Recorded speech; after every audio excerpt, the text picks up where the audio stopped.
Welcome to this Bridgewater Now update. I'm John Luck. We want to start off with the local election schedule for April 24th. The election is a little less than 2 months away, but if you're looking to run for a position on the ballot, time is running out. March 4th is the final day to obtain nomination papers, and March 8th is the last day to submit nomination papers to the Board of Registrars. A reminder that the deadline to object or withdraw is Wednesday, March 24th at 5 p.m. You can see the timeline on the town's website, and we have the link for that at the bottom of the screen right now. Looking at the current list of candidates, and Town Clerk Marilee Hunt is running unopposed for re-election. In District 1, Eric Moore is running unopposed for Councillor Aisha Loesh's seat after she said she will not be running for re-election. Former Town Councillor Kevin Perry is running unopposed in District 2. Councillor Tim Fitzgibbons, who currently holds a seat, is running for a seat on the BR School Committee. Councillor Peter Columbotis is running unopposed in District 5 for a 2-year term, and right now it looks like there is a contested race for Councillor Dennis Gallagher's at-large seat. 2 candidates running for 2 Bridgewater seats on the BR School Committee have had their papers certified. Michael Dolan is running for re-election, and Tim Fitzgibbons, as we mentioned earlier, is also running for a seat on the committee. Jason Hammond also appears on the list of candidates but has not returned papers as of now. And there are no names listed for 2 Rainham seats on the school committee, and remember, both Bridgewater and Rainham are voting on both communities. You'll be voting for 3 people on the Bridgewater Public Library trustees, and as of right now, there is 1 person on the list of candidates, but their papers have not been returned. And we told you over the past couple of weeks about the non-binding question regarding the opinion of the community when it comes to recreational use marijuana.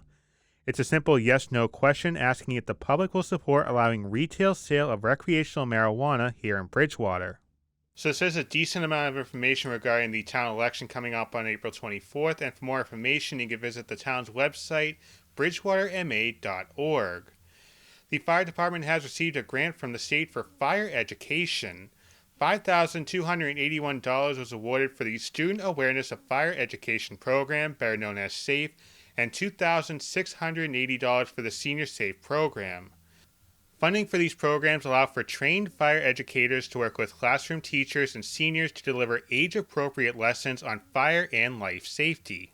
The average number of children who die in fires each year in Massachusetts has dropped 78% since the program started compared to the same amount of time before the program. Acting Fire Chief Michael McDermott said that the department is grateful to have received the grants, which will help continue to educate community students and seniors on fire safety and prevention practices.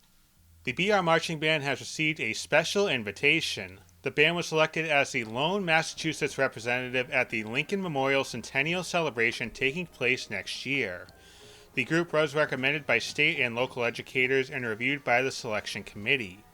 BR High School Principal Angela Watson said that Sandra Medeiros was recommended by name as an outstanding educator.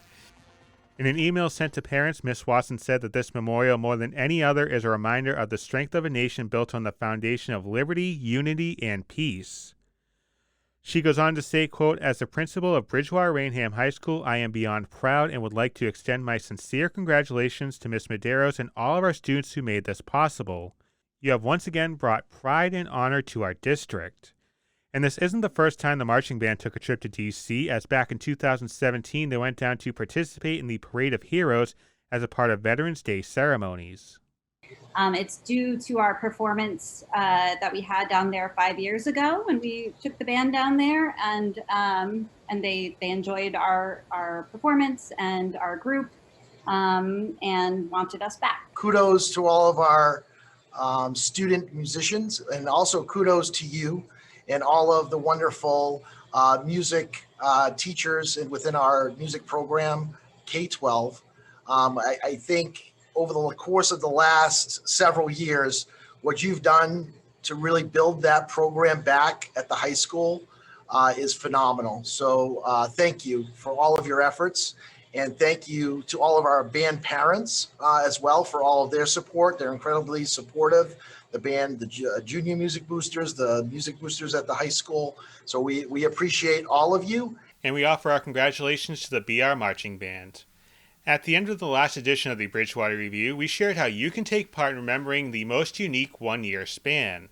Starting in March, we here at BTV, along with some familiar faces, will be sharing our stories and thoughts from the past year as we sit at home 1 year later. I remember this time last year, I was up in Maine seeing steam trains for the first time in the snow. I remember there were murmurs of COVID, but there wasn't really a huge concern about it. It was more, oh, it's over in China or Washington State. It won't affect us.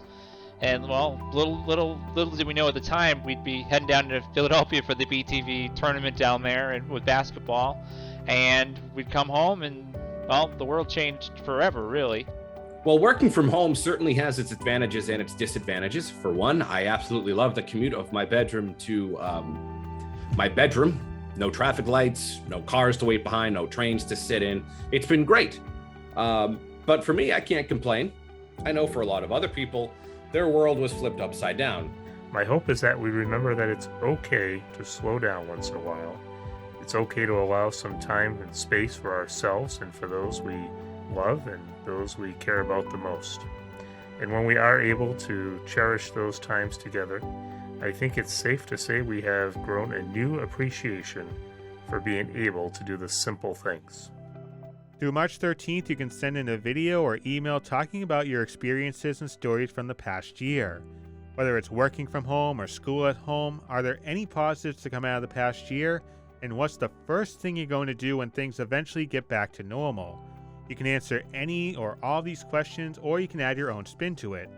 Videos should be kept to no more than 2 minutes, and you can send them to jluck@btvaccess.com with the subject line, "At Home 1 year later." And finally today, there aren't many similarities between Bridgewater State and UCLA. Both sports mascots involve bears, but that's about it. But there is a new common fact. Both use delivery robots. Here's an excerpt from a story that we'll show you in its entirety later on this week on social media, involving robots rolling around campus. The university, along with Sodexo, who makes the food for students, has partnered with Starship Technologies. The robots engineered by the tech company have been around for a little while, but have just recently been seen strolling down sidewalks, delivering meals to the small number of students who do remain on campus. Although they serve an important role in a time where going out to eat with friends may prove difficult, the university has had discussions in past years on the possibility of bringing the bots to Bridgewater. Long before COVID, we were looking into it. And we know because our residency is so low now, we've worked with Starship. Typically, it costs nothing to bring them to campus, but we have partnered with them and provided a little financial startup because it's important to us to have continual change and improvement with our dining program. So we didn't want to stop just because we didn't have enough residents. And once again, we'll show you the full story coming up later on this week on our social media channels. Thank you for watching this Bridgewater Now update. I'm John Luck.